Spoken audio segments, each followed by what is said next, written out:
Welcome to Nonso's Truth, and today we'll be talking about the arguments against evolution. The theory of evolution is generally not very well understood. Evolutionary biologists are doing a lame job at communicating the science to the general public. Whilst religious people may choose to reject the theory of evolution because it conflicts with their faith, non-religious people are equally as troubled with the concept. The theory of evolution is an important concept in biology and is used to explain the associations that are observed between organisms and their environment. Evolution is an important concept because of the biological processes that it explains. Evolution is a useful concept in genetics, ecology, virology, and other scientific disciplines. The applications of the theory of evolution even extends to medicine and provides explanations for ill health and diseases. Why do we observe arms races between pathogens and susceptible individuals? Why are pathogenic strains of viruses capable of causing epidemics and pandemics? Why do we require seasonal flu vaccines? Why have we not yet eradicated the human immunodeficiency virus? Why do we witness antibiotic resistance? Why do we suffer from cancer and genetic diseases? Why do we observe the anatomical features that are present in all living organisms? Aspirations to improve human health and well-being absolutely require an understanding of the theory of evolution. Applications of the theory of evolution has allowed us to respond to disease-causing organisms, understand why we suffer from ill health, as well as allowing us to develop the technologies that have ultimately helped us to enjoy our morning breakfast, afternoon lunch, and evening dinner. Evolution even answers what might seem like a trivial question. This is why I recently made a decision to converse with my friends and members of the general public to understand what their thoughts are on the theory of evolution.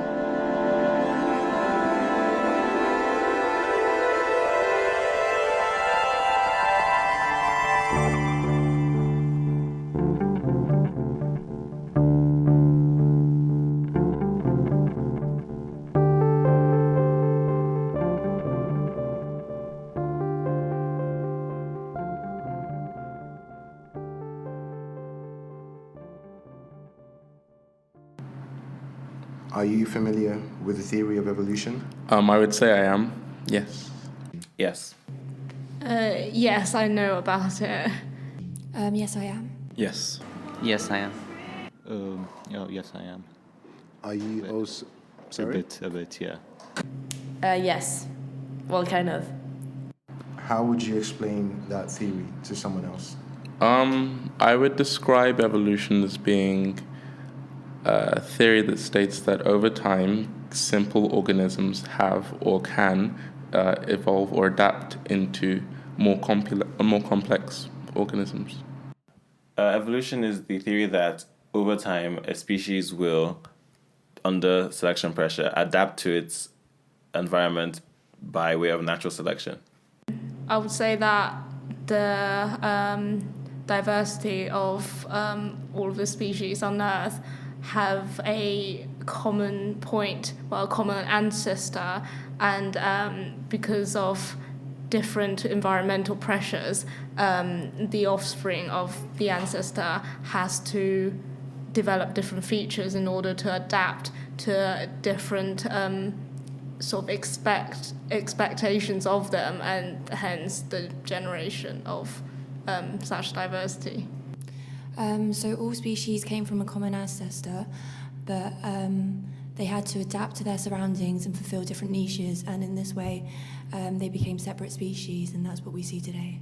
I guess the key is loads of small adaptations over time.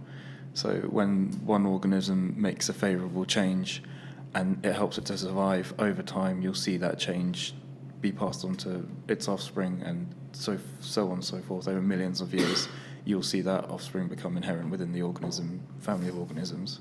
People may think that, like, we were a monkey, then we, like, age changed us into humans. Well, I would start to say that we all living life on the earth has, like, it says that we have common ancestor because there was first living form and then there was mutation, diversion. That's why there's different species of animals. There's human species, and due to the evolution, because we all evolve differently, but we all have a common ancestor. Do you accept that theory?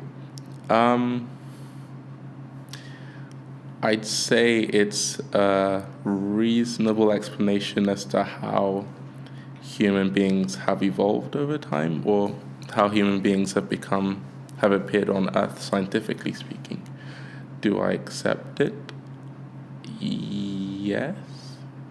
From a scientific perspective, yes, it's very, very useful way, a very useful way of explaining why we have so many different species adapted to their specific niches, and why even after so many years, you have a variety of species in so many different areas of the world. Maybe not so from other perspectives, but certainly so from science. So, do you think it's a plausible explanation for the diversity of species that we see today and the existence of complex life forms? I think it may be one of the factors that contribute to the complexity, but I don't think that's the whole picture. I don't think that theory would fit all of, would be the only explanation for all of the life forms that's existent on Earth. Yes, I do, because you can see in fossils and like bones that have been found that there is a slow progression from like simple organisms to more complex ones that we have today.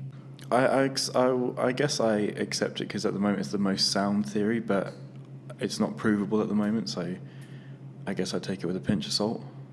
Do you understand why certain individuals choose to accept that theory? I don't think it makes sense, no. I don't believe in it. I believe that we all, God made Adam first, and then we just, we produced, and like we began as humans, and we're still humans. Nothing changed. To you, does the theory of evolution make sense? It does. I think it explains it very well. Yes, I do believe it's plausible to the fact that there's the study of DNA, and we can see that each and every one is different due to mutation, which increases the diversity.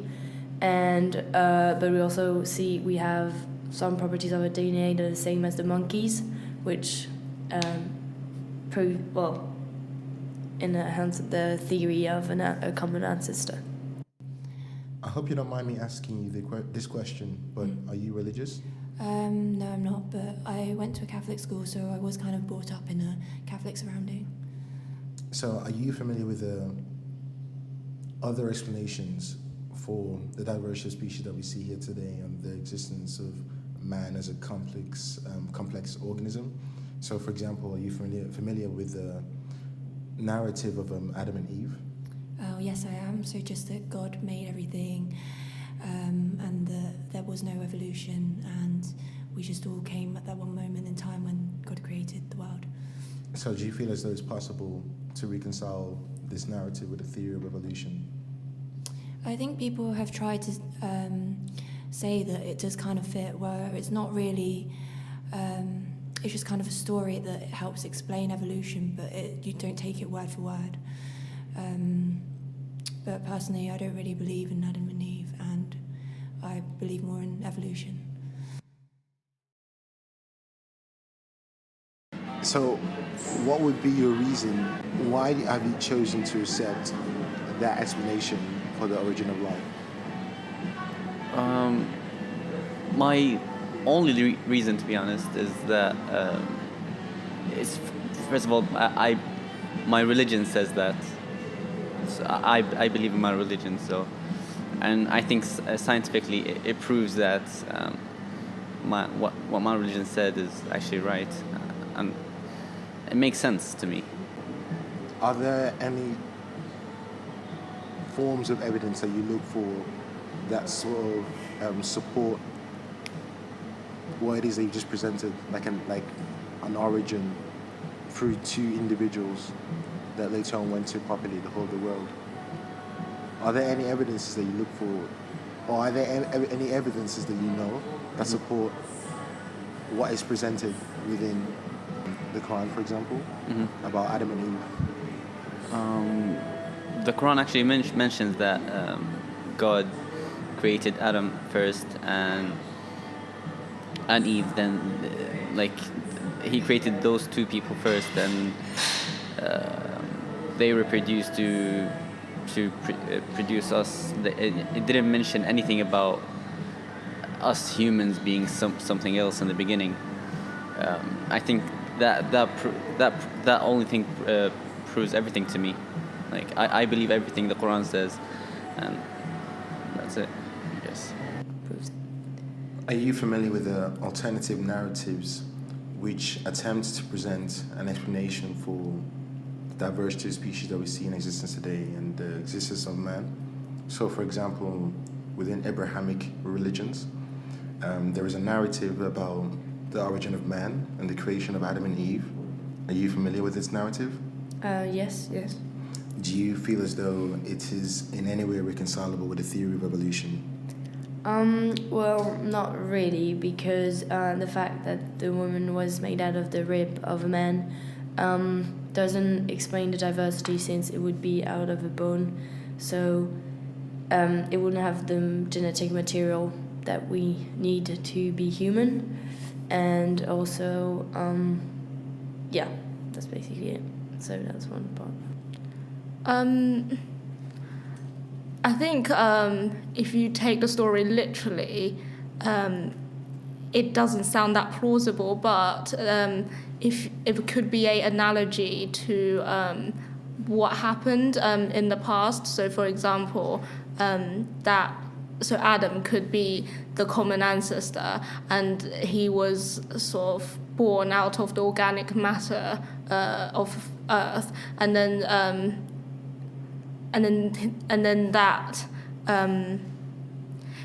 that original ancestor gave rise to many of his offsprings, and then they could have basically populated the entire Earth.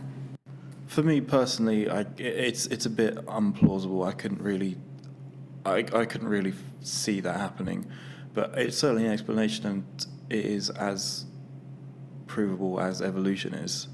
Although there are small measurements we can make at the moment which gives some realistic indication that evolution has happened. We can see like some changes in cultures of organisms, but for me, I think the religious explanations are too unplausible.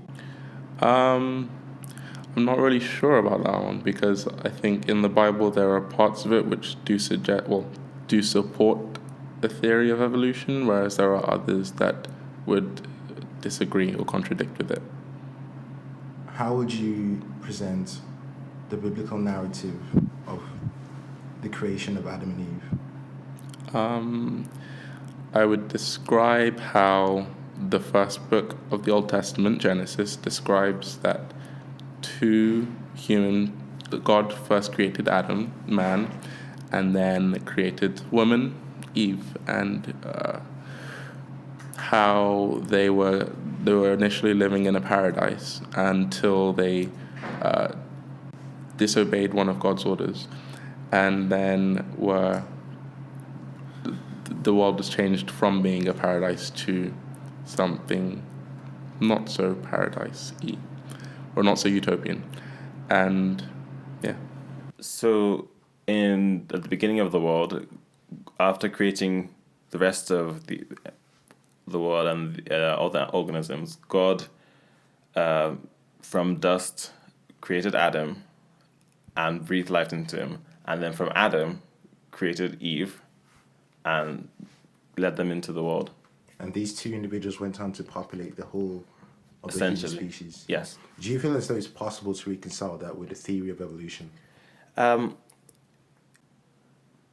It can, if you change the way you read the Bible. The Bible itself is not exact. It's not like a lab book, so it's not going to be exact in everything that it says. There are lots of openings for interpretation. It's not fixed with the way it says certain things, and so I personally find that it's not so easy to reconcile it, but there are people who do. Honestly, I would answer that I wasn't there when humans were evolved or created or this or that, so I wouldn't like to say that I know or can accept any or any theory for how humans have come to be. The evolution itself, I think from the starting point, it sort of nullifies the idea of there being a God who had a direct role in recreation as opposed to one who may have set the ball rolling. So for my faith, yes, it does have as a conflict. The people who may take different interpretations of God and different interpretations of creation, and so that might not necessarily be the case. I can't relate to them or. In which way do you feel as though religious individuals are able to reconcile that explanation with the theory of evolution? Do you think it's possible to reconcile it with the theory? Potentially, but I feel the two differ from each other in such a vast scope. It's quite difficult to get any common middle ground where they'd agree with each other. For me, at least. Are you able to reconcile the theory of evolution to the creation narrative of Adam and Eve? Yeah, I feel that I accept the creation narrative as a metaphor, like metaphorically. I feel it's good putting things into perspective, but only as a metaphor. But I feel the theory of evolution explain what really is better. This is almost a bit of a Bible knowledge question. Yeah. According to biblical scripture, who is the person that's been said to have lived the longest period that we've ever known? Methuselah. Roughly, how long did he live? 900 plus. Do you think, how would you respond to someone telling you that at some period in time, there was someone that lived almost 1,000 years? It's with the current time frame, it's obviously very hard to imagine. But something I believe, obviously being the Bible, Christian, but why would it be, when you think about it, why is it so hard to believe? Because we're, at the basic level, we're made of proteins. Proteins can last for a long time. We're able to analyze dead remains of mummies from analysis of proteins and other biomaterials. So why can't we live for that long? It's not such a huge stretch of the imagination from that perspective. Okay, that's interesting. If I were to say that there was a period in time in which humans were able to live for almost 1,000 years, how would you respond to that? I would, at the moment, at this current time that we live in, I would say I would find it hard to believe. But there has been medical evidence suggesting that humans can live for a long time. But I've never met anyone who's lived for 1,000 years, so I don't know. If I were to suggest that there was a period in time in which it was relatively common for humans to live in excess of 900 years, how would you respond to that? How would you react to that? Okay, when I first hear that, I think it's quite shocking. But since from the first common ancestor, the population would be so small, therefore I think it could still be plausible because they have to live long enough to generate a reasonable size population in order for them to keep reproducing and keep basically sort of conquer like the whole earth. So I think it could be plausible in some way. I would find that pretty shocking, to be honest, seeing as human lifespans are only increasing as time goes on. So if there was a time for 900 plus years ago, I'd find that quite shocking. But if provable, then yeah. It would kind of make me evaluate what I know now, because you'd think that living longer would be beneficial in evolution. So to say that we would gone back in terms of evolution and like we now live for less, you could just kind of think about what you know now, and you have to reevaluate that. Well, nowadays people live longer and longer due to the progress in medicine, and it seems like an awful long of time to live. But I know we've lost manuscript. We know, for example, just we're really advanced in medicine, and we've lost a lot of manuscript. We don't really know what happened, so it seems impossible, but it might not have been. We just don't know. From what I know, in the Bible, for example, Methuselah is like the person that's lived for like the longest period that we know of, roughly like 900 something years. Is that presented? 9,500, I think. 9,000? 905. 950. Oh, I'm okay, sorry. right. 950. Is that yeah. also presented in the Quran? Yes, it is. So you accept that as well? Yes, I do. So that would mean that you accept that there was a particular period in time in which humans were able to live in excess of 900 years? Yes, I do believe in that. Yeah. Have you got like a potential explanation for that? Or do you just have to accept that? Well, I think it makes sense since like ages ago we didn't have the like today, for example, everything around us affects our life. For example, we have pollution everywhere going on, global warming, like everything else.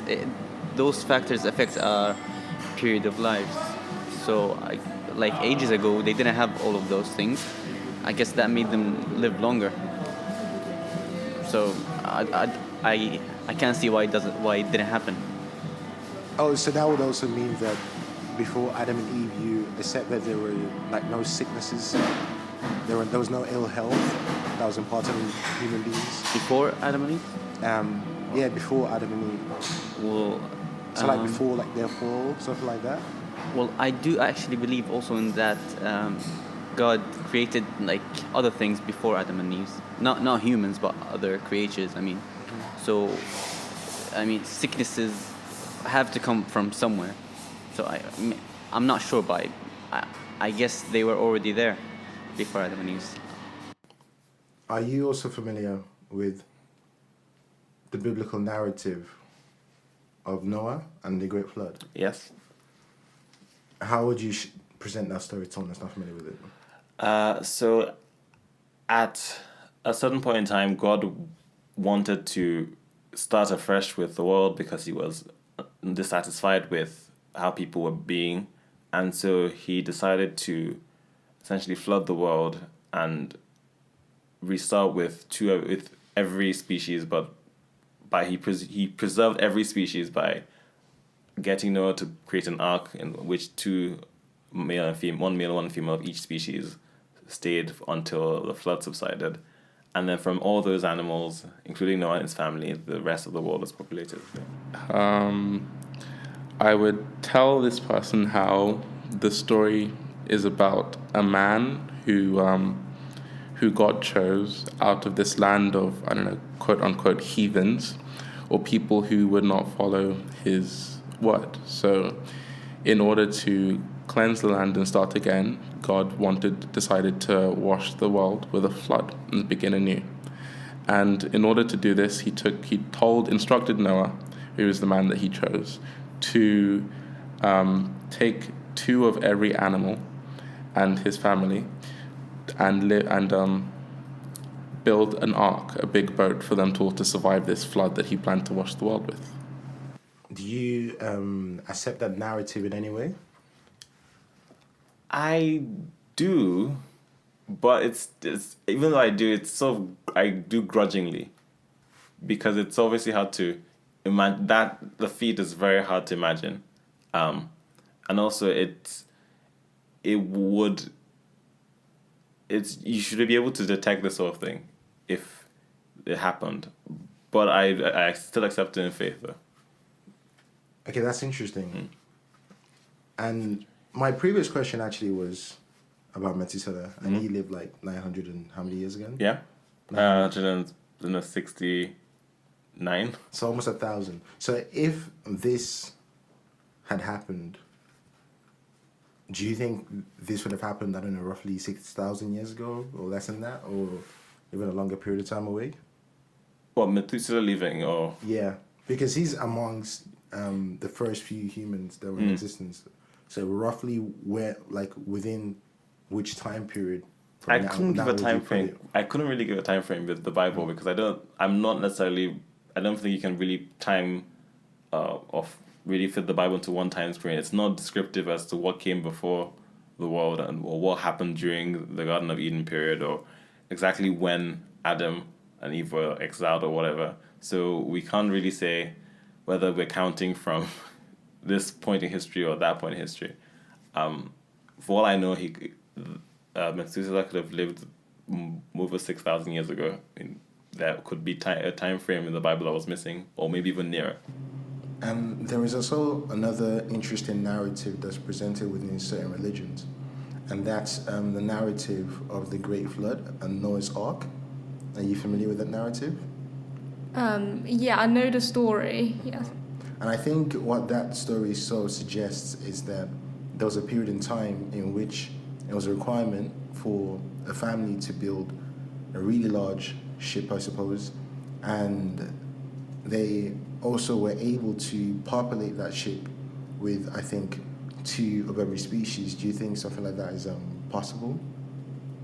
And if it were to have happened, would you expect some form of evidence? Because I've never thought about this in that way before. So, yeah, on hearing about it, I don't think it's possible. But then, because the stuff we learn, it's like we are accepted to this sort of paradigm in science. So I'm not thinking outside the box. So, I mean, it could be possible. But because I'm so used to, thinking what we've been taught at school, therefore I can't really think of a way that can really justify this scenario. So at the moment, I don't think it's possible. But I mean, there could be other ways of thinking that I'm just not receptive to at the moment. Do you think it's possible for that narrative, as it's presented in the Bible, to have actually taken place? That is, for example, that numerous amounts of species, I suppose, from all around the world were gathered to one particular place to board a ship for a flood. And if that happened, would you expect that there will be some form of evidence for that?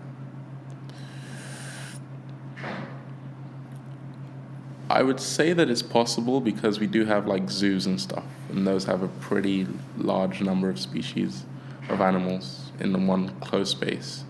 Whether or not there would be evidence or we'd know if it happened,